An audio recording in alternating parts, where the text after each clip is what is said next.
The most challenging part, I think, sometimes is getting people to understand how the aesthetic machines work, because a lot of people are a little bit in fear of that because it's new to them.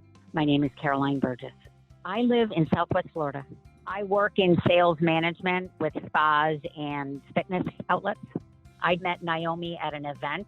I saw her talking about the aesthetic science and the EpiWave, and I knew that I had to know more about that machine because it was amazing when she was doing her demo. The EpiWave was the first machine that I had come across that I could use on most skin types. Naomi and I got together within the week, and she came up to the spa that I was at and did a demo, and then I got to use it and get used to it. And it's actually a very simple machine. It looks complex when you first look at it, but it's really not. It's very simple. Once you get it, it's easy. Naomi really took me under her wing. I had a lot of experience, but I also had a lot to learn.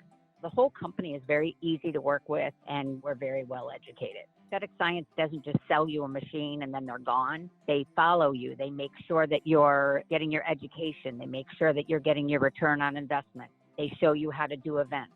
So aesthetic science goes that extra step because they want you to be successful. I don't think there is a perfect client for aesthetic science. I think all clients are good for aesthetic science. As far as the skin types go, any skin type, aesthetic science has a protocol for. It's the whole package.